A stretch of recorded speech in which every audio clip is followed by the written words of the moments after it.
आज इस वीडियो में हम यह सीखेंगे कि बोर्ड एग्जाम की कॉपी का फ्रंट पेज की एंट्री आप किस तरीके से करें। सीबीएसई टाइम टेबल बहुत पहले इशू कर चुका था। एक दो दिन में हो सकता है आपको रोल नंबर्स भी मिल जाए।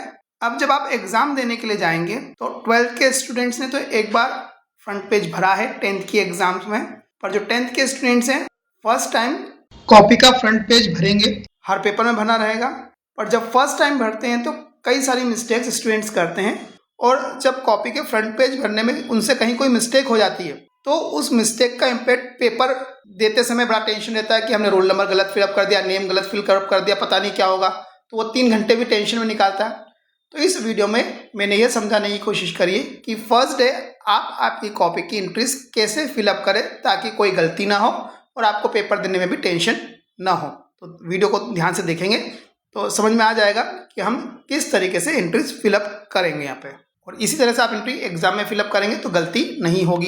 कॉपीज की एंट्री फिलअप करने में 5 मिनट से भी कम का समय लगता है, पर यदि इन 5 मिनट्स को आपने ढंग से यूटिलाइज कर लिया तो आपके नेक्स्ट 3 आवर्स जो आप पेपर देने में रहेंगे वहाँ कोई टेंशन नहीं रहेगा। तो एंट्रीज को ध्यान से फिलअप करें। तो ये वीडियो देख के आप उन मिस्टेक से बच पाएंगे और एक और कोशिश करा करें फर्स्ट डे टाइम से पहले पहुंचने की कोशिश करा करें ताकि कोई हड़बड़ी या टेंशन ना रहे।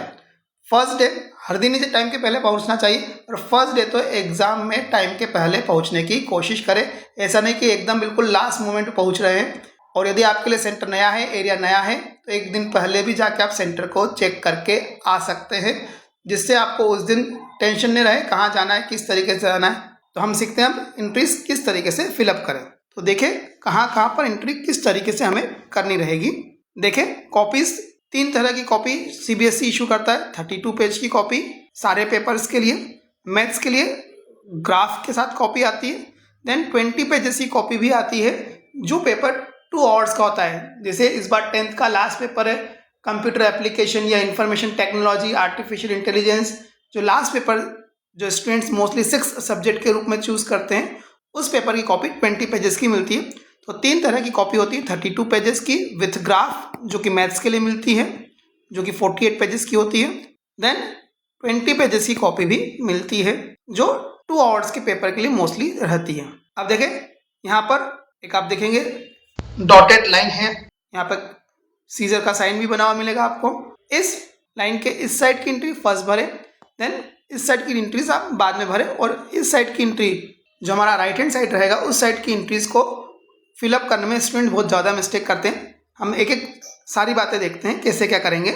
सबसे पहले लिखे सब्जेक्ट। अब इस साल फर्स्ट पेपर क्या है? फर्स्ट पेपर इंग्लिश का है।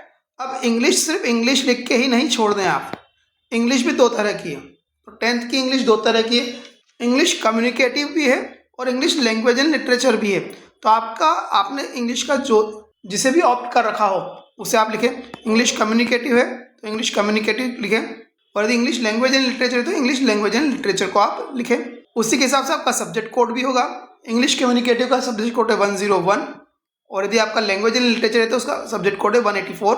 आपका सब्जेक्ट क्या है ये आपके एडमिट कार्ड पर लिखा होगा, उसमें से देख के पूरी तरीके से लिखें।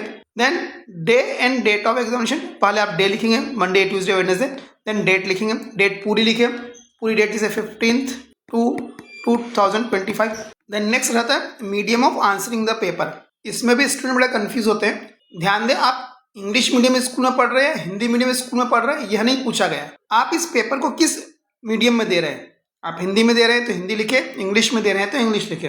अब इंग्लिश का पेपर इंग्लिश में ही होगा, हिंदी का पेपर हिंदी में होगा, तमिल का पेपर तमिल में देंगे आप, उर्दू का पेपर उर्दू में देंगे। अब ये क्यों लिखाया जाता है? ये इसलिए लिखाया जाता है कि कॉपी चेक करते टाइम पे यदि लैंग्वेज हिंदी इंग्लिश है तब तो कोई इशू नहीं होता है, टीचर चेक कर लेता है। और यदि तमिल तेलुगु इस लैंग्वेज में पेपर दिया जा रहा है तो बाकायदा यहाँ पर आप उस लैंग्वेज का यहाँ पर नाम लिख दीजिए ताकि कॉपी चेक करते समय इजीली फ्रंट पेज को चेक करके ही देख लिया जाए कि ये कॉपी इस कॉपी में आंसर किस लैंग्वेज में दिया गया है। यहाँ पे आपका इंग्लिश आप पेपर दे रहे हैं तो इंग्लिश लिखें, हिंदी में दे रहे हैं तो हिंदी लिखें। अब ये जो डाटा है ये डाटा आप जब आपको पेपर मिलेगा तभी फिलअप कर पाएंगे। तो ये डाटा जब तक पेपर नहीं मिलेगा तब तक आप भर नहीं पाएंगे।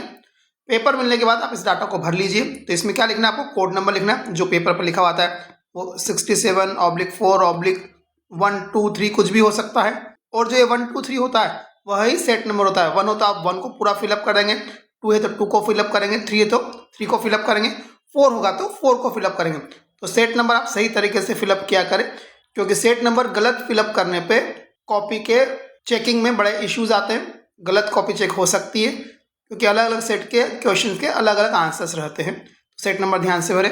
यदि आपने कोई सप्लीमेंट्री कॉपी ली है तो एंड तक, पेपर के एंड पे आपको पता पड़ जाएगा।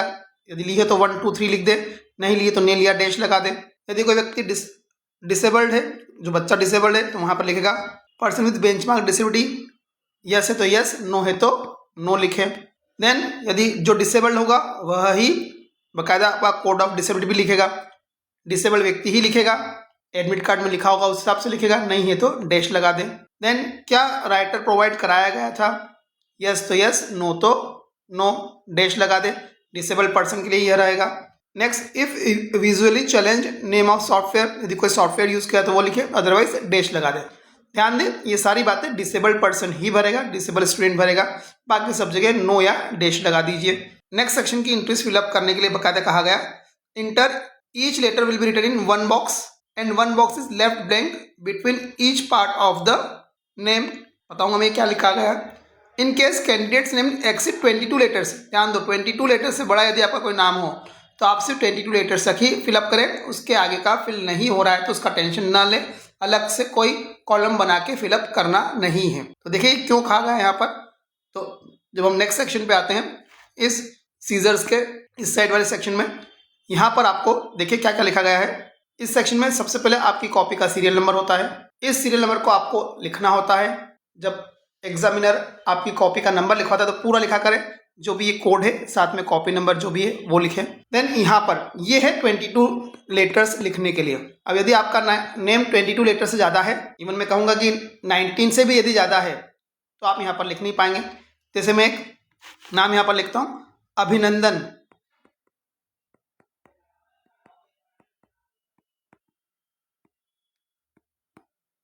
अभिनंदन कुमार। अब अभिनंदन के बाद कुमार के पे में एक स्पेस छोड़ेंगे, Kumar.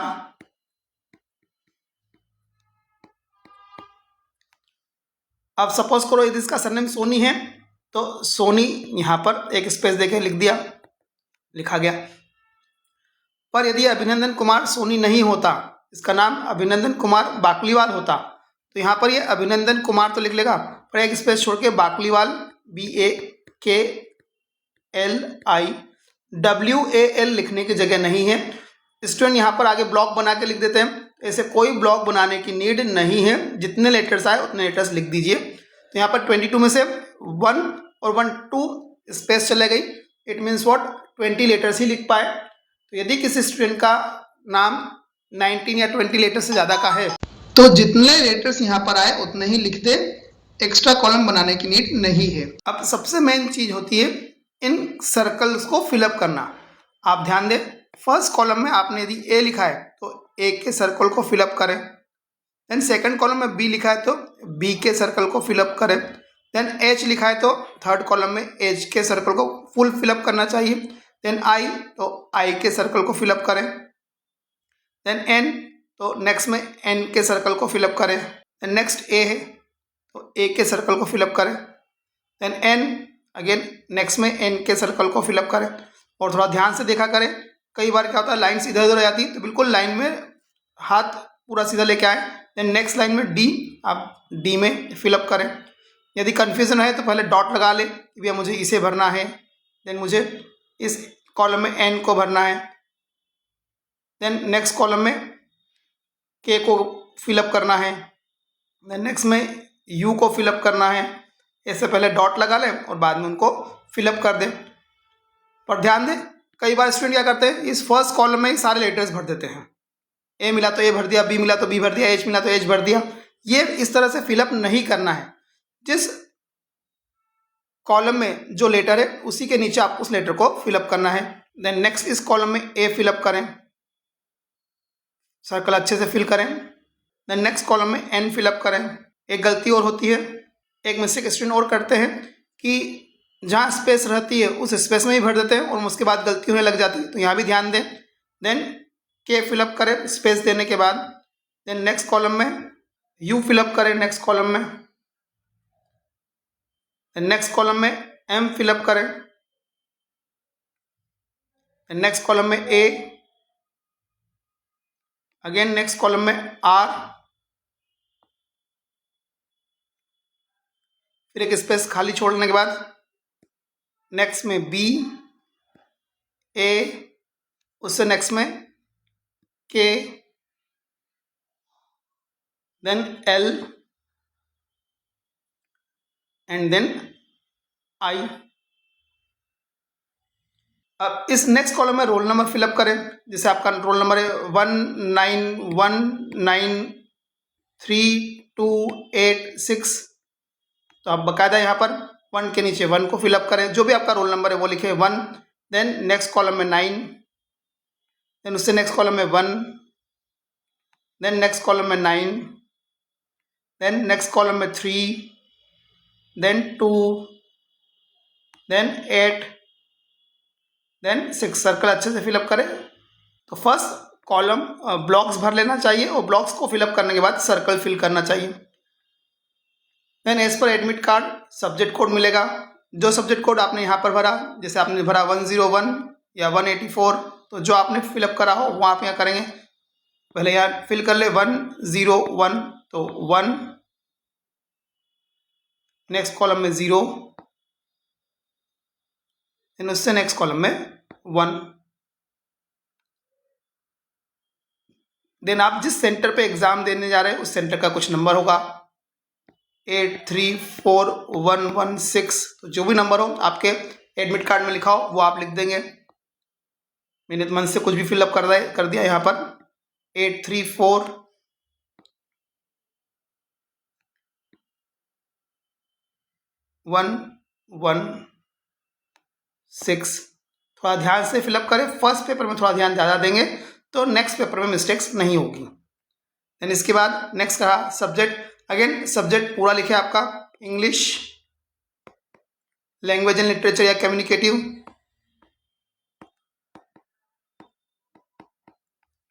Then school number as per admit card, ये स्कूल नंबर आपके खुद के स्कूल का नंबर होता है, जो भी नंबर हो वो फिलअप करें 50110, जो भी नंबर हो।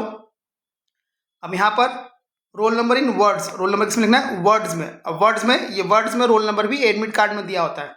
अभी जो मैंने लिखा था वो रोल नंबर क्या था? ये 1,91,93,286। तो यहाँ आप लिखेंगे 1 करोड़, करोड़ लिखा है तो करोड़ लिखने की जरूरत नहीं है। 91 लैक्स लिखा हुआ, लैक्स लिखने की जरूरत नहीं है। 93,000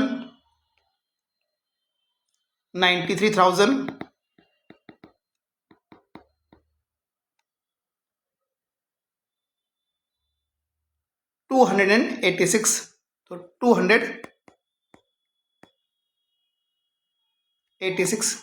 और रोल नंबर इन वर्ड्स भी एडमिट कार्ड में दिया रहेगा, उसमें से देख के लिख ले, कंफ्यूज हो तो। देन फादर या गार्जियन का नेम जैसा आपके एडमिट कार्ड में लिखा हो वो आप यहाँ पर लिख देंगे। Then signature of the candidate, यहाँ पर आप अपने जो भी सिग्नेचर है वो सिग्नेचर यहाँ पर आप कर देंगे। स्टूडेंट कई बार सिग्नेचर इस ब्लॉक में लिख देते हैं, इस ब्लॉक में कोई सिग्नेचर नहीं करना है। यहाँ पर एग्जाम में जो इन्विजिलेटर रहेगा, जिसे असिस्टेंट सुपरिटेंडेंट कहते हैं, वो यहाँ पर साइन करेगा। इस जगह पे सेंटर सुपरिटेंडेंट, जिस स्कूल में आप जा रहे हैं वहाँ की सील लगेगी। और इस बात को भी आप देख लिया करें कि ये दोनों चीज़ें आपकी कॉपी में करी हुई हो। तो एंट्रीज आप ध्यान से करेंगे। तो सबसे बड़ी बात, एंट्रीज ध्यान से क्यों करें? यदि एंट्रीज आपने ध्यान से नहीं करी, शुरुआत में ही गड़बड़ हो गई, तो आपका पूरे पेपर देने में डर लगेगा। तो बेटर है ध्यान से, सावधानी से एंट्रीज फिलअप करें, ताकि आगे आपको पेपर देने में कोई इशू ना आए। उस 3 घंटे में आपके दिमाग में ये टेंशन नहीं हो कि मैंने ये गलत फिलअप कर दिया था, ये गलत फिलअप कर दिया था। एक बात और ध्यान दें, कॉपी पे भी लिखा होता है क्लास 10th, यहाँ पर भी आप देख सकते हैं। इधर हिंदी में लिखा है, उस साइड इंग्लिश में लिखा हुआ है। 10th में 10th की कॉपी मिलेगी, 12th में ये 12th लिखा रहेगा। All the best for exams.